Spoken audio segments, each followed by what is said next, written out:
Martinovski uleze во мојот живот во времето кога бев обично мало дете, поточно некаде околу мојата 10-12 година, и направи огромно, неверојатно, може би најкапитално влијание врз мене, врз оно што сум денеска. Реминисценции од неговото влијание се чувствуваат, ми се чини секаде, а понајмногу на тоа дека према цртежот самиот гајам вака една највисок почит како врвна дисциплина без која не може да постои правото сликарство. А имено Мартиновски беше една исклучителна појава во подрачјето на цртежот.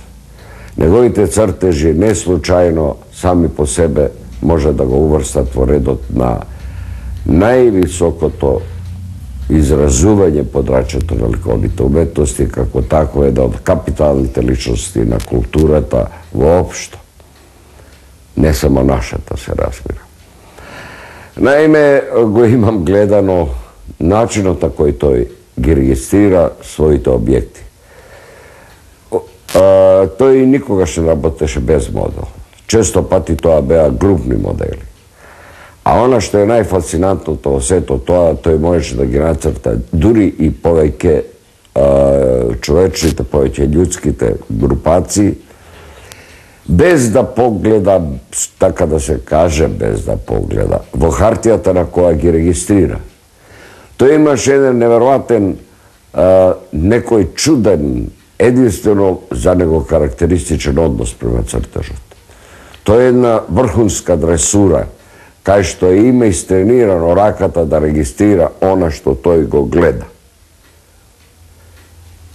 Потеклото на неговите црте се влече уште од Енгар, па преку Дега и неколкуте, меѓу кои доминантно се наоѓа Модилјани. Но додека на Модилјани, како се вика, не знам како тој ги правил тие своји цртежи, овдека Мартиновски чинеше следното. Кај него неверојатна синхронизација работеше окото, големиот мотор, компјутерот и раката која независно од неговото гледање во хартијата кај што бележи, се регистрираше она кај што течеше неговиот поглед. Тоа е една таква синхронизација која просто запрепастувачки изгледаше. И затоа, всушност, неговите цртежи носат она автентичност која тешко може да се постигне, освен на тој единствен, на тој осебоен начин. Ние ги го дотеруваме цртежот, сме концентрирани повеќе на хартијата отколку врз моделот. Додека тој мораше, сакала некела, раката да го регистрира она што тој го намислил гледајки. Така, например, еве, оваа карикатура има нацртано, а буквално за 5 секунди, без воопште да погледе во хартијата. А тоа уште кој ќе се себе предвид дека е новогодишен дочек некој, кај што има гужва од луѓе, тоа не му пречеше да ја губи ни за еден дел од секундата концентрацијата со која се всушност се нафрла на објектот кој го регистрира. И затоа Мартиновски останува нешто кое апсолутно може само да представува голем предизвик кој никој пат фактички не би можел да го постигне еден од нас. Ова всушност беше обид да разгледаме една исклучителна творечка авантура. Творечката авантура на Никола Мартиновски. Преку неа всушност се откривме ние во Македонија во 20. век за светот.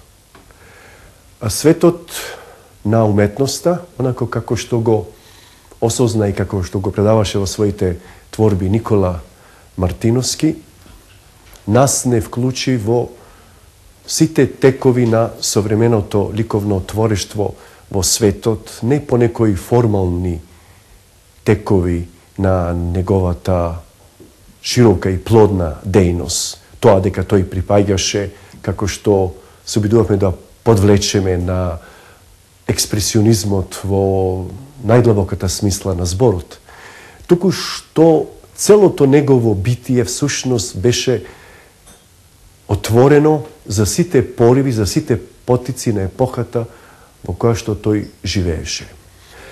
Ако денеска, на крајот на ова разгледување за неговиот исклучителен придонес, се замислиме дали неговото дело и натаму ќе трае и дали и сега ја има својата вистинска присутност во нашата култура и во нашата современа ликовна уметност.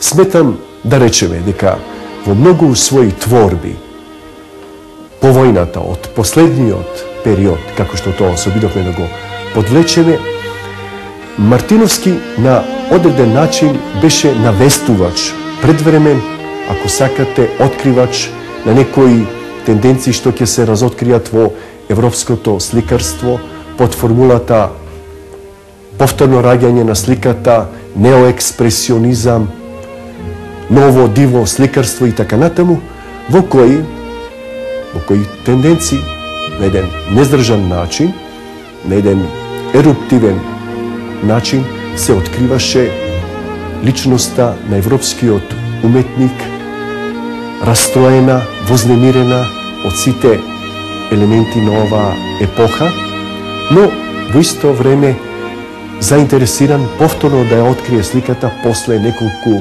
етапи во кои таа беше згаснала.